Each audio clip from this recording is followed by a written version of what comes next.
కట్నం తీసుకోకురా గాడిద, కట్నం తీసుకున్నవాడు గాడిద, కట్నం తీసుకుంటే అడ్డగాడిద. ఇట్లాంటివి మనం మస్తు సార్లు చూస్తాం. మరి ఇవే వీటికే గాడిదలు అని అంటే మరి కట్నం కావాలని వేధించేవాడేంటిది? కట్నం కావాలని కట్టుకున్న భార్యను హింసించేవాడేంటిది?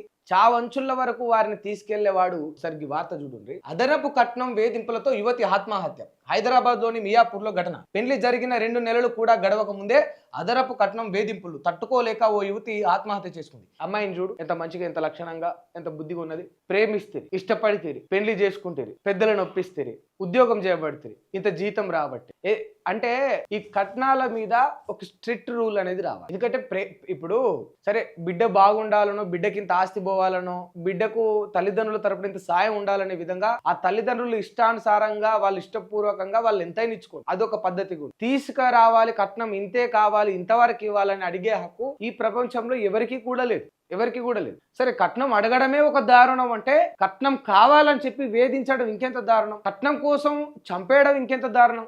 ఇంత అధ్వానంగా తయారైపోయింది కట్నం విషయం. దయచేసి సీరియస్ యాక్షన్ తీసుకోవాలి. చట్టాలు కూడా, న్యాయస్థానాలు కూడా కట్నాల విషయంలో ఈవెన్ అంటే మార్పు అనేది కేవలం చట్టాలలో లేకపోతే న్యాయస్థానాలలో, కోర్టులలో మార్పు మనుషుల్లో కూడా రావాలి. ఉందాగా దర్జాగా కట్నం అడుగుదాం పా, 20 లక్షలు అడుగుదాం పా, మన కొల్యాకి ఏం తక్కువ ఉంది అని అనుకునేటోళ్ళు కూడా ఉన్నారు పెద్ద మనుషులు. వాళ్ళకు బుద్ధి లేదు. ఫస్ట్ కొడుకైతేనేమో కట్నం కావాలని తల్లిదండ్రులు ఆశపడతారు, బిడ్డకైతేనేమో మేము ఎక్కువ ఇచ్చుకోలేమని బాధపడతారు. బిడ్డకి ఇచ్చుకోలేని బాధ ఎట్లయితే ఉన్నదో మరి కొడుకు కట్నం కావాలని ఆశపడేటప్పుడు అక్కడ కూడా ఇంకో బిడ్డకు కట్నం ఇచ్చుకోలేక వాళ్ళు కూడా అంతే బాధపడతారని తల్లిదండ్రులు నేర్చుకోండి దయచేసి. ఒక్కడే కొడుకుడు కదా, నాకు బిడ్డలు లేరు కదా అని విరవిగకుండ్రి. ఏ పన్ననాడు మీ కొడుకు ప్లేస్ లో మీకు బిడ్డ ఉంటే అవతల వాడు ఏ ఇబ్బంది, ఏ ఆవేదన అయితే ఎదుర్కొంటారో మీరు కూడా అదే ఇబ్బంది, అదే ఆవేదన ఎదుర్కోవాల్సి వస్తుంది. దయచేసి తల్లిదండ్రులందరికీ చెప్తున్నా, ఈ కట్నం అడుగుదాం పా అని టాటా ఏసీలు డీసీఎంలు కట్టుకొని ఎగేసుకొని పోయే పెద్ద మనుషులందరికీ చెప్తున్నా, ఆ పాపం మీ అందరికీ చుట్టుకుంటుంది. ఇవాళ చూడు, కట్నం ఎక్కువ కావాలని వేధించడంతో 2 నెలలు కాకముందుకే అమ్మాయి హాల్లో ఉరివేసుకొని చచ్చిపోయింది.